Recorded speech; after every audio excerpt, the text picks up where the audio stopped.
Santa María del Diablo, capítulo 19. El comienzo de la agonía. A principios de 1519 llegó a la isla de Cozumel, cerca de Yucatán, una expedición al comando de don Hernán Cortés. Por las conversaciones con los indios, Cortés pudo entender que en tierra firme, no lejos de allí, había hombres extranjeros de piel pálida y barbas largas. Conjeturó que aquellos hombres eran castellanos perdidos y les escribió una carta en la que les decía quién era, qué buscaba y a dónde iba. Agregó que quería ponerlos en libertad, pero que por la costa tan mala no podía hacerlo con toda la armada. Les pidió que regresaran con los indios mensajeros a Cozumel en un navío que les enviaría hasta la costa. Para que los otros indios no vieran la carta, la escondió entre los cabellos de uno de los mensajeros, que tenía trenzas largas. El capitán Diego de Ordaz partió con 20 ballesteros, llevó a los emisarios hasta la costa y les dijo que esperaría allí 8 días a que volvieran con los extranjeros. Al cumplirse el plazo nadie había aparecido y Ordaz ordenó que regresaran a Cozumel. Pocos días después llegaron al campamento en una canoa 4 hombres en carnes, los cabellos trenzados y revueltos, y con arcos y flechas. Uno de los capitanes de Cortés acometió a los recién llegados y 3 de los indios intentaron regresar a la costa, pero el cuarto los tranquilizó y habló luego a los castellanos en su lengua. «Señores, cristianos soy». Cuando los hombres de Cortés lo reconocieron como uno de los suyos, el hombre blanco, ataviado como indio, cayó de rodillas y se echó a llorar. Preguntó si era miércoles y cuando se lo confirmaron soltó una carcajada sin interrumpir el llanto. Les rogó a los que allí estaban que dieran gracias a Dios porque le había puesto de nuevo entre los cristianos. Andrés de la Tapia lo abrazó y todos los demás hicieron lo mismo y lo consolaron. Llegados los indios a la presencia de Cortés, este tardó en saber cuál era el castellano porque su piel quemada no era distinta de la piel de los otros, e iba trasquilado a manera de esclavo. Llevaba en la mano un arco y en los hombros un carcaj con flechas y una red con comida. Él y sus compañeros untaron de saliva la mano derecha, la pusieron en el suelo y luego en el corazón. Era el signo de reverencia y acatamiento que usaban en esas tierras con los príncipes y señores, dando a entender que se humillaban ante ellos como la tierra que pisaban. Cortés estaba ansioso por conocer la historia del indio castellano. Quiso abrigarlo con una capa, pero él la rechazó amable. Dijo llamarse Jerónimo de Aguilar, natural de Elcija, en Andalucía. Descubrieron que era pariente del licenciado Marco de Aguilar, a quien Cortés había conocido en La Española. Le preguntaron si sabía leer y escribir, y él respondió que sí. Extrajo un viejo breviario y explicó que con él había llevado la cuenta de los días. Cortés mandó darle de comer y de beber, pero él rechazó el ofrecimiento. Explicó que ya había perdido la costumbre de la comida de los españoles y que le estragaría el estómago. Contó que era ordenado de evangelio y que por eso nunca quiso casarse a pesar de que los indios le insistieron en que tomara esposa. Cortés mandó que lo vistiesen, pero Aguilar dijo que ya estaba habituado a andar desnudo. Contó que había venido a las Indias en uno de los viajes de Colón y que después acompañó a Diego de Nicuesa en su expedición a tierra firme. En febrero de 1511, después de haber pasado muchas penurias en Veragua, los pocos sobrevivientes de la expedición de Nicuesa habían terminado en Santa María de la Antigua. Describió la ciudad del Darién como un hermoso caserío entre colinas fértiles, al lado de un río de aguas diáfanas. Allí los castellanos y los indios habían aprendido a convivir en armonía y cordialidad. Salvo por algunas diferencias entre las gentes del pueblo, todos vivían contentos. Los colonos trabajaban en las minas y en las granjas, y en las noches departían entre juegos y música. Todos los domingos iban a misa. Al lado de los padres Andrés de Vera y Pedro Sánchez, había ayudado a levantar la iglesia y había catequizado y bautizado a muchos indios. Cuando Aguilar estaba en Santa María se tuvieron por primera vez noticias de la existencia del Mar del Sur y de los reinos dorados junto a sus costas. Los colonos vivían bien, soñando con las riquezas que los estaban esperando. Lo único que necesitaban era más hombres para emprender la expedición. Aguilar salió de Santa María en el viaje de Juan de Valdivia a la Española. Partieron el 11 de enero de 1512, pero jamás llegaron a su destino. 7 años más tarde, con el testimonio de Aguilar, se tenía por fin noticia cierta de lo que había ocurrido. En Santa María pensaron que Valdivia había escapado con el oro que Balboa y otros colonos le enviaron al rey. Habían naufragado cerca de Cuba. Los pocos que sobrevivieron fueron a dar a las costas que quedaban al norte de Veragua, en una zona rica en yucas llamada Yucatán. Allí los indios los habían engordado para comérselos. Jerónimo de Aguilar y Gonzalo de Guerrero huyeron en una noche oscura, estando ya la tribu sosegada, y encontraron refugio en un poblado rival de los caníbales. Aguilar contó que el cacique Taxmar lo tuvo como esclavo por 3 años. Fue obligado a cargar leña, agua y pescado y tenía que obedecer lo que cualquier indio del pueblo le ordenara. Aun si estaba comiendo, debía interrumpirse para hacer lo que pedían. Por su obediencia y diligencia se ganó la simpatía de todos. Taxmar decidió mejorar la posición de Aguilar en la tribu y trató de que tomara esposa entre sus hijas, pero Aguilar se negaba, procurando no ofender. Una vez lo habían enviado a pescar a un río cercano en compañía de una india hermosa de 14 años, quien tenía instrucciones de seducirlo. Como debían esperar al amanecer, que era el mejor momento para la pesca, la india colgó la única hamaca que les asignaron, se echó con una manta y empezó a llamar a Aguilar y a pedirle que se acostara con ella.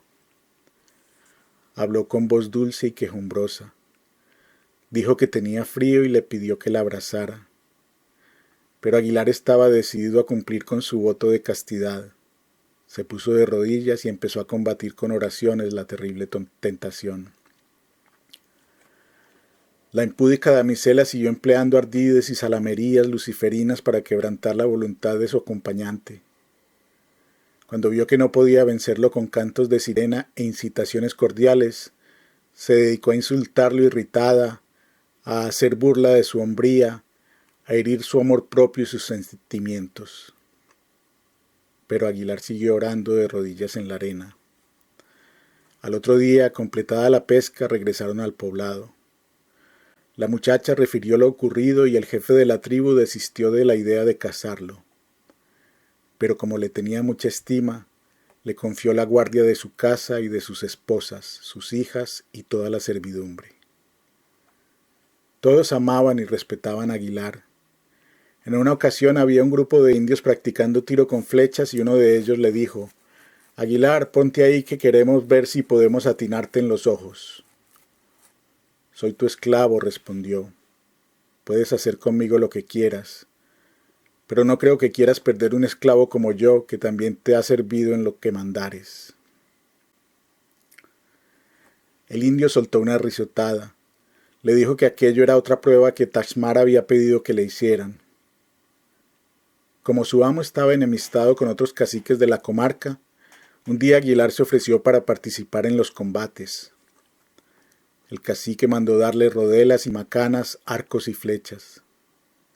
Al ver la fuerza y determinación del gigante blanco, los adversarios se llenaron de miedo. Era tan exitoso en la batalla que ningún indio se atrevía a enfrentarlo. Uno de los vecinos de Taxmar le dijo al cacique que los dioses estaban enojados con él por albergar a Aguilar y que debía sacrificarlo. Taxmar dijo que no pensaba pagar mal a quien también le servía, y que no creía que los dioses miraran con malos ojos a quien tanto favorecían. Por esos días la carta de Cortés llegó a manos de Jerónimo de Aguilar, quien sintió una enorme alegría. El diácono leyó la carta al jefe de la tribu y le ponderó el poderío de los españoles que estaban cerca y querían llegarse a esas tierras. El cacique quedó espantado y admirado del modo en que se entendían los ausentes. Aguilar hizo seguir el mensaje de Cortés a Gonzalo Guerrero, quien estaba en la vecina población de Chetemal, donde ya era jefe indio y tenía varias mujeres y muchos hijos. Guerrero tenía la piel tatuada y la nariz perforada. Se sentía satisfecho con la vida que llevaba y declinó la invitación a seguir a las toldas de Cortés. Como Guerrero no aparecía, Aguilar pidió permiso a Taxmar para marcharse. El cacique se llenó de tristeza, pero él y todos en la tribu estuvieron de acuerdo en respetar su decisión. Fue entonces cuando Aguilar salió con los otros 3 indios hacia Cozumel. Cortés decidió ponerlo al tanto de lo acontecido desde su naufragio. Le contó que él mismo pudo haber sido parte de la historia de Santa María, pues estuvo a punto de embarcarse con la malograda expedición de Alonso de Ojeda, que partió de la Española en noviembre de 1509, a tomar posesión de la gobernación de Nueva Andalucía. Cortés no pudo viajar a causa de una dolencia en una pierna que lo tenía inutilizado. Entre los hombres de Cortés que recibieron a Jerónimo de Aguilar en Cozumel había uno que vivió 4 años en la capital del Darién. Su nombre era Bernal Díaz del Castillo y era natural de Medina del Campo. Bernal Díaz contó a Aguilar detalles de lo acaecido en aquella villa después de su partida con Valdivia. Le dio noticias de la enorme expedición comandada por Pedrarias Dávila, que llegó a Santa María en junio de 1514. Le habló de las expectativas de los viajeros y de la decepción cuando no encontraron los castillos ni los reinos de esplendor que habían imaginado, sino incomodidades y trabajos, y un clima difícil de sobrellevar. Contó cómo las pestilencias dieron cuenta de muchos de los recién llegados. Describió aquel tormento alucinante de la peste de Modorra. Habló de la tortura de los mosquitos y de las llagas que se formaban en todas partes del cuerpo. También reveló detalles de las diferencias entre el gobernador Pedrarias y el hidalgo Vasco Núñez de Balboa, hombre rico y antiguo líder de Santa María. Dijo Bernal Díaz que Pedrarias casó a Balboa con una hija suya que se decía doña Fulana Arias de Peñalosa y que recién se supo que el gobernador mandó degollar a su yerno por sospechas de que se quería alzar con unos soldados para irse por la mar del sur. Las arbitrariedades de Pedrarias y los enfrentamientos entre sus capitanes hicieron que muchos procuraran marcharse. A eso se sumaba que los soldados llegados con Pedrarias habían arrasado en poco tiempo con aquellas regiones y no quedaba nada por conquistar.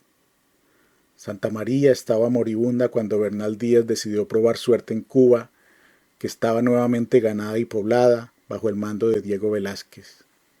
Allí se había unido a la expedición de Hernán Cortés, quien ahora se arrimaba a la región de Yucatán y muy pronto dejaría a Velázquez soplándose las manos.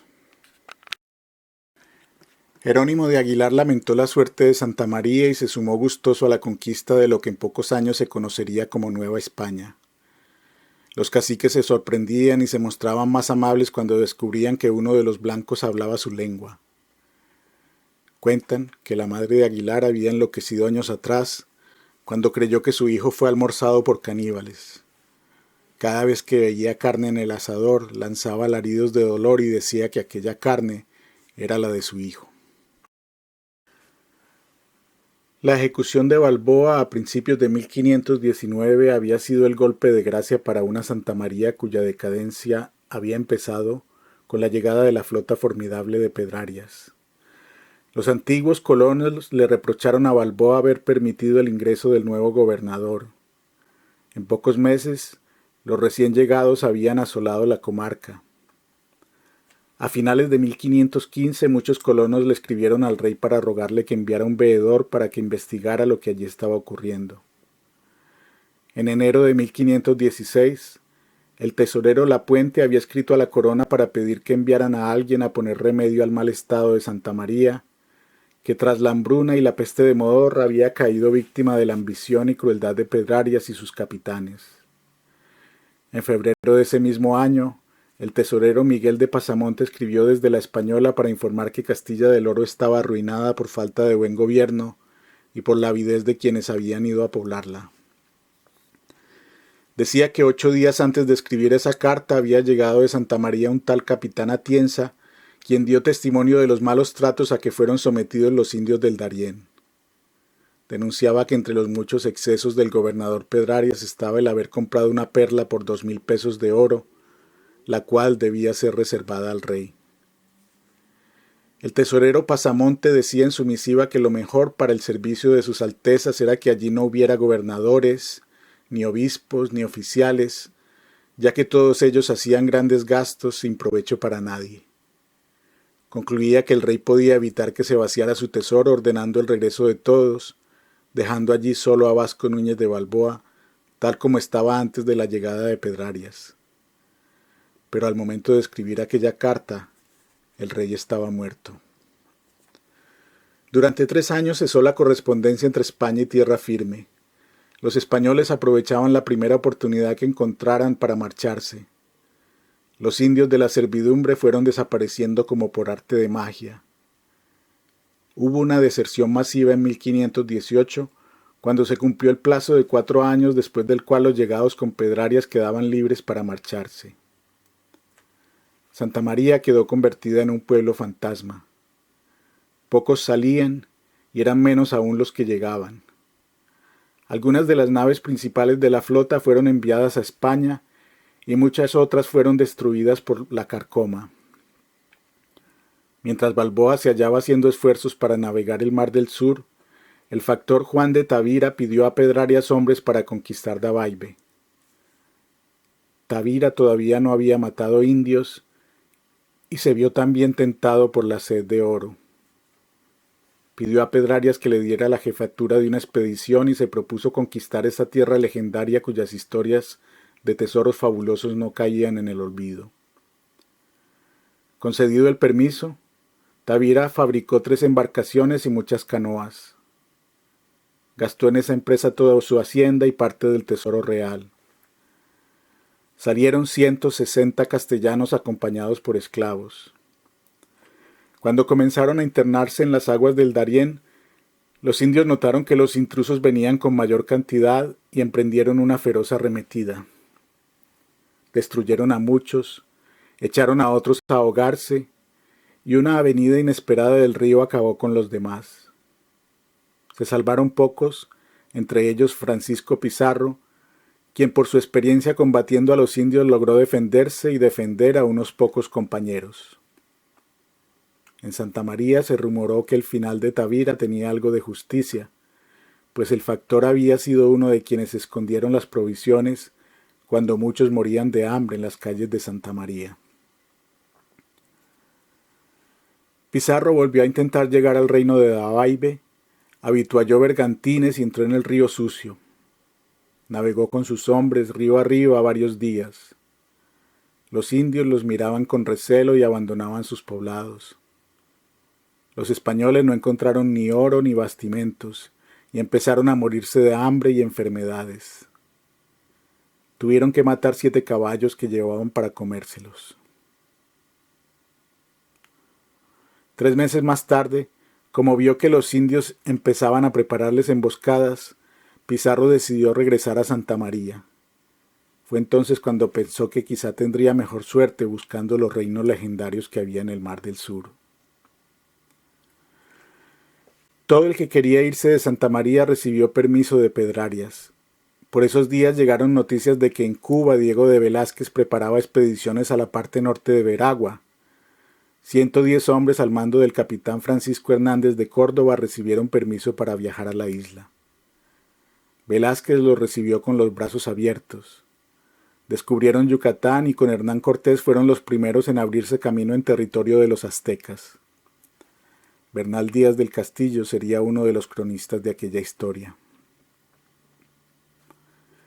En los primeros meses de 1518 llegó a España, procedente de Santa María, el fraile Francisco de San Román, quien había sido capellán de la cruenta expedición del licenciado Espinosa a las tierras de los caciques Comagre y Pocorosa. San Román se presentó en Sevilla ante el Consejo de Indias, que entonces estaba a cargo del cardenal Jiménez de Cisneros, y habló de las atrocidades cometidas por Pedrarias y por sus capitanes contra los indios, en especial las del juez y alcalde Gaspar de Espinosa. Los miembros del Consejo de Indias deliberaron, corroboraron que las denuncias correspondían con las que ya había hecho el misionero Bartolomé de las Casas y resolvieron quitar a Pedrarias la gobernación. Nombraron en su reemplazo a Lope de Sosa, quien tardó en marcharse a tierra firme.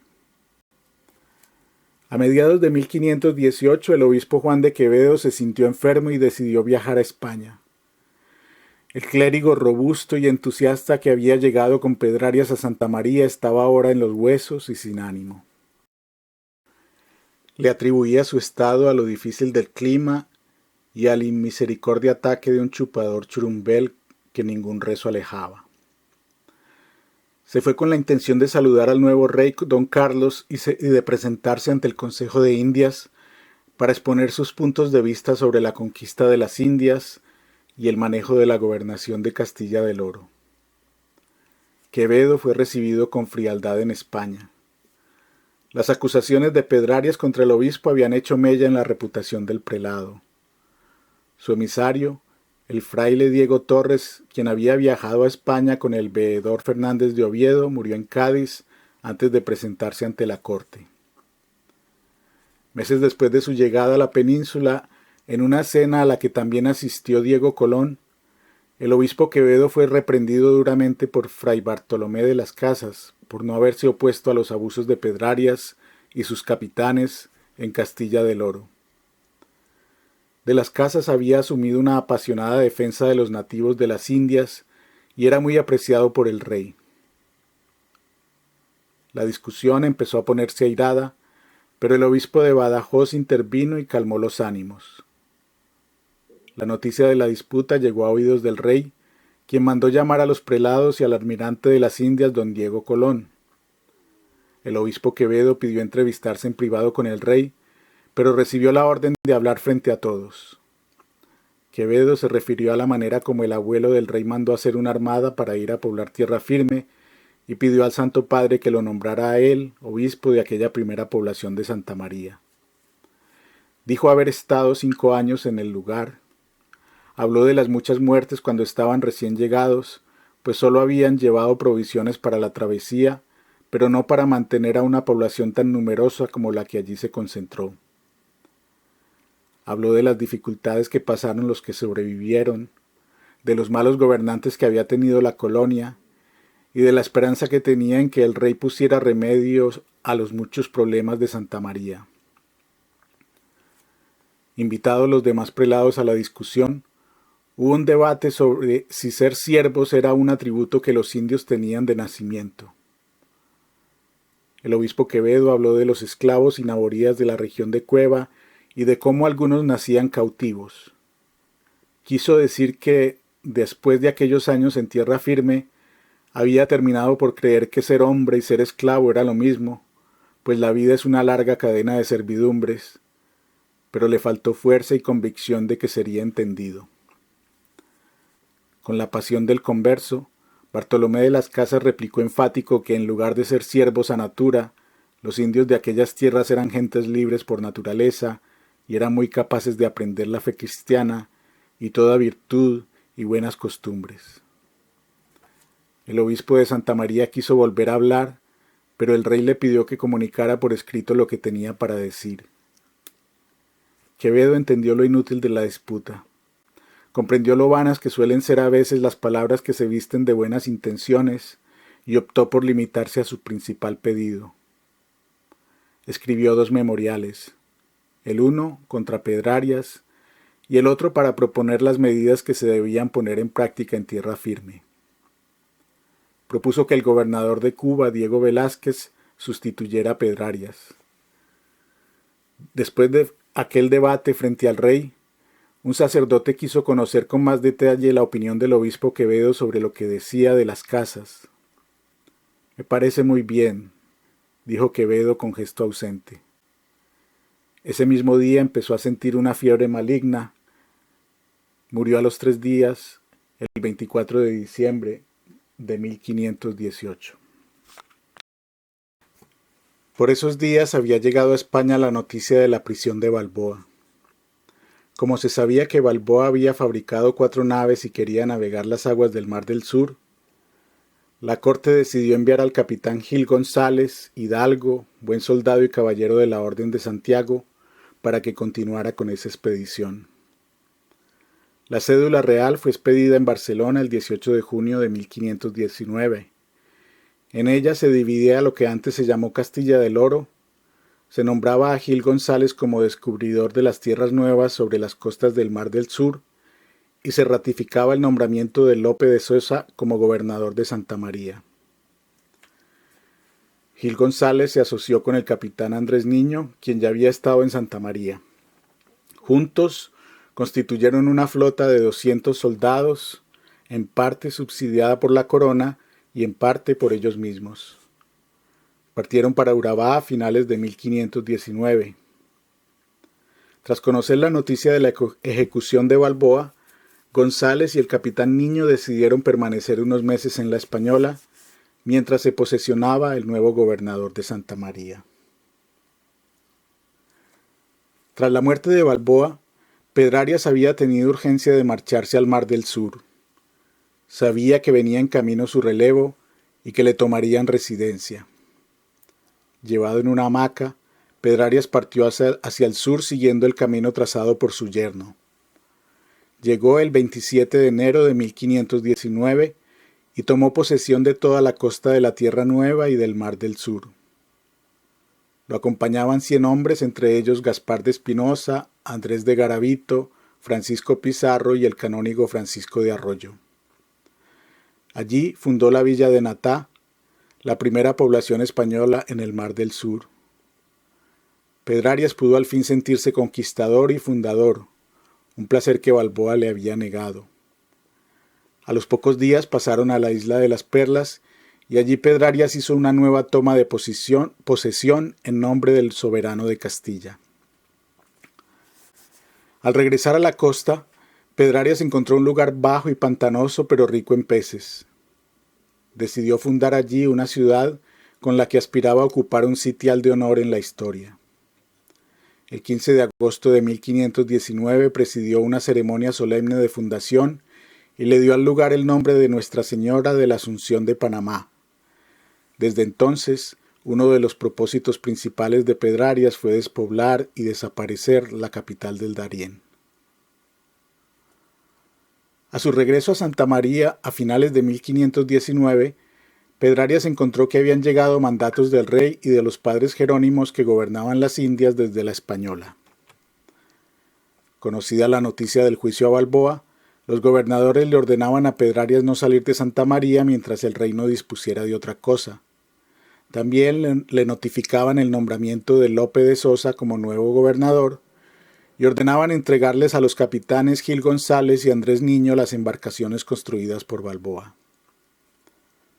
También recibió la orden de que todo el oro que el licenciado Espinosa había robado a los caciques de Cueva fuera remitido a la corte.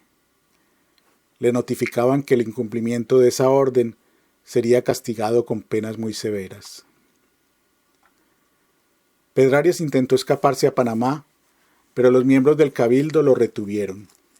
Sabían que era preciso mantenerlo en Santa María hasta cuando llegara el nuevo gobernador y pudieran iniciarle el juicio de residencia.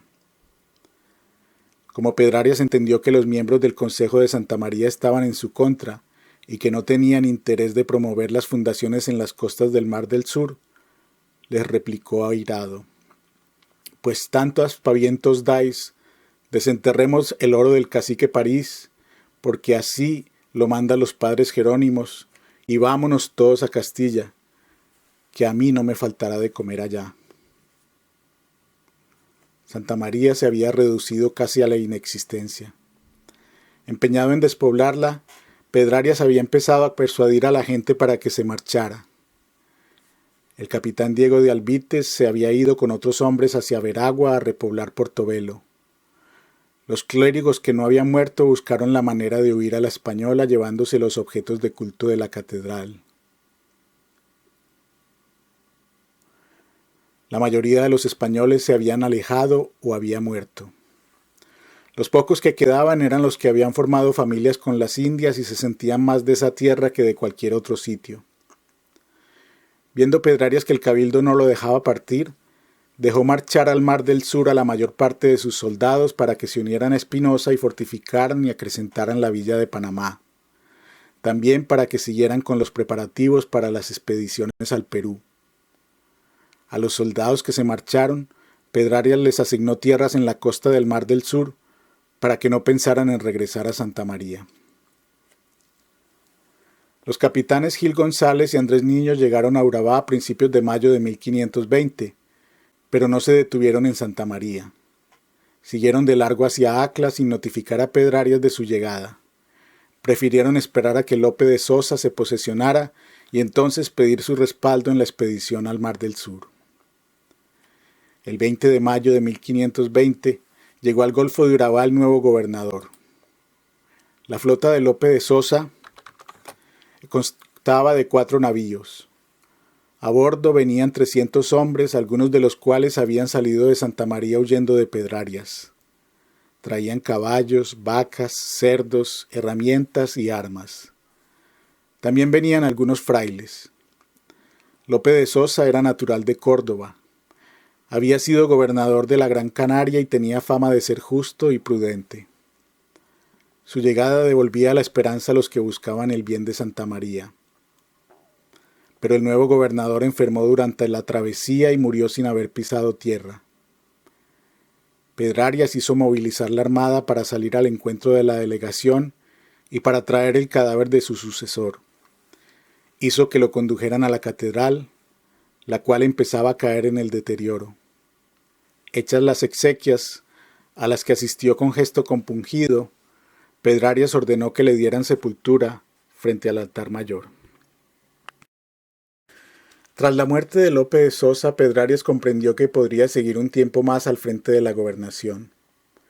Escribió de inmediato a su esposa en Madrid para notificarla de los hechos y para darle instrucciones. Desde su regreso a España, doña Isabel de Bobadilla había trabajado con diligencia para darle buena reputación a su marido ante la corte y para desacreditar a sus enemigos. Ahora debía procurar que el rey lo ratificara en el cargo. Doña Isabel volvió a la corte en agosto de 1520 y le recordó al emperador la cercanía que tuvo con su abuela, la reina Isabel la Católica. Carlos V andaba ocupado con la rebelión de los comuneros en la península. El levantamiento no lo dejaba pensar en los asuntos de las Indias y mucho menos en nombrar un nuevo gobernador. La solución menos complicada era ratificar a Pedrarias. El 17 de septiembre de 1520 llegó a Santa María una carta del rey en la que le agradecía a Pedrarias el interés que había mostrado en el sepelio de su sucesor y teniendo en cuenta su experiencia y el rumbo favorable con que allí continuaban las cosas, le pedía que continuara en el cargo y que aplicara las disposiciones y órdenes que había llevado Lope de Sosa. Pedrarias se encargó de promulgar en Santa María que era la providencia la que decidía que siguiera gobernando la primera capital del Nuevo Mundo. Ratificado en su cargo, Pedrarias mandó decir al capitán Gil González, quien se hallaba en Acla, que debía abandonar su jurisdicción, pues había llegado sin su consentimiento. González envió al capitán Andrés Niño con una carta en la que ofrecía disculpas a Pedrarias por no haberse presentado y le decía que había seguido hasta Acla por la prisa que tenía de llegar al Mar del Sur, a donde había sido enviado por el rey. Al mismo tiempo le pedía los buques construidos por Balboa para continuar la expedición. Pedrarias respondió que le maravillaba que hubiera desembarcado en Acla con tanta gente, sabiendo que él era el gobernador de toda aquella tierra. Mandó decirle que no podía darle los buques de Balboa, porque Balboa tenía poco derecho sobre ellos y porque ahora estaban en manos del licenciado Espinosa, recorriendo las aguas del Mar del Sur en servicio del rey y de Dios. Como sabía que en España otros asuntos se robaban la atención, Pedrarias trató de darle a su respuesta una apariencia de corrección. Dijo que consultaría al rey y que si éste lo mandaba, con mucho gusto le entregaría las naves que pedía. El capitán Andrés Niño intentó protestar, pero Pedrarias le dijo que no podía dar lo ajeno. Gil González decidió ir en persona a Santa María para demandar los barcos y la ayuda que le permitiera continuar la expedición. Pero no consiguió nada. Decidió entonces irse a Acla y tratar de hacer lo mismo que había hecho Balboa, llevar desde allí materiales para construir unos navíos. El capitán Gabriel de Rosas, teniente de Pedrarias en Acla, aconsejó a Gil González que no intentara hacer lo mismo que Balboa.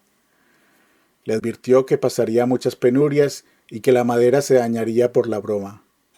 Pero González y el capitán Niño pensaron que les decía aquello para congraciarse con Pedrarias y quizá siguiendo sus instrucciones. Así que prepararon la madera y la condujeron a través de las montañas con gran dificultad. De los 200 hombres que habían llegado a Acla, en pocos meses quedaban 80. 2 semanas después de poner a flote las naves en el Mar del Sur, la madera estaba podrida y las embarcaciones hacían agua. Gil González volvió a pedir ayuda a Pedrarias y éste de nuevo se la negó. Decidió ir personalmente a Santa María. Recurrió a la diplomacia para notificarle al gobernador de una provisión real que lo obligaba a darle socorro, porque de no hacerlo se exponía a graves castigos. Como entendía que con Pedrarias no eran recomendables las amenazas, Gil González trató de ganarse su aquiescencia. Le compró por un precio exagerado de 300 pesos un negro volteador.